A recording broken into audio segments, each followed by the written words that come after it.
little scratches here. It's my brother's car, and we have some scratches here, okay?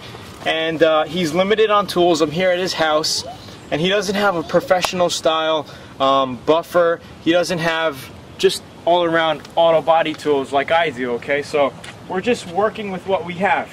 We have a little bit of reducer that we had left over, okay? So if you don't have lacquer thinner, you could use just reducer to clean up the area before you start buffing, alright?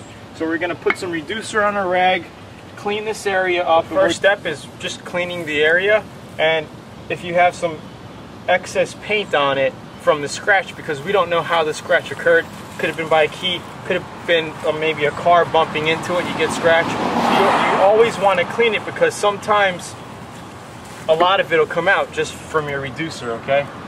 So if you see, if we added a little bit of clear coat on it, it'll quickly disappear, so you know it's a clear coat scratch. If it was deeper and the paint got scratched, it wouldn't cover up like that, alright? So we're just going to quickly clean this like that.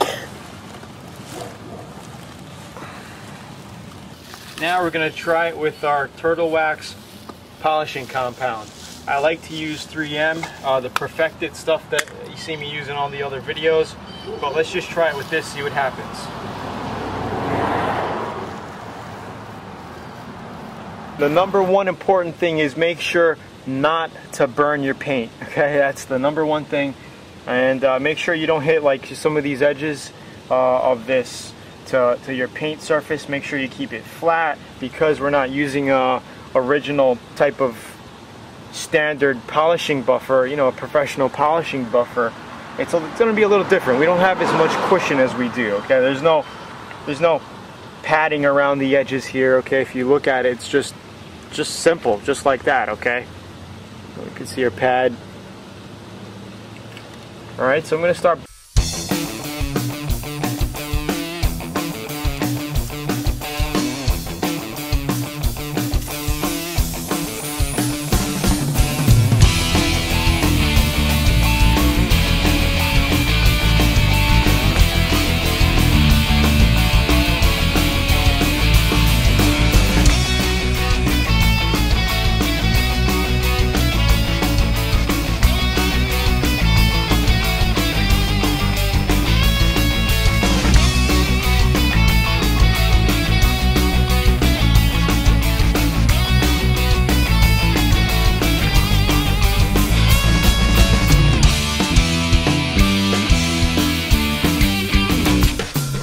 Alright, so that's how you do something do-it-yourself style. If you don't have a buffer, you could use a drill with one of these adapters for these little buffing pads.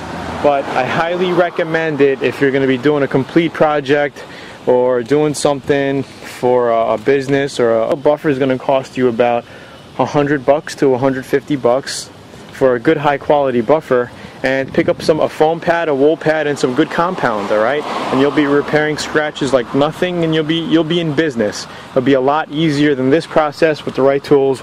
But as you can see, even if we don't have the right tools, we can make things happen. Now we just put a little coat of wax application to it and wipe it off.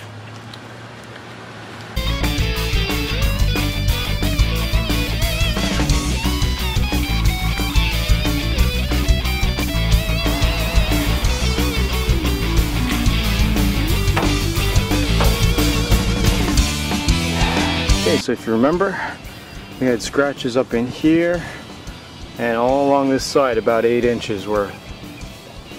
Now you see no scratches.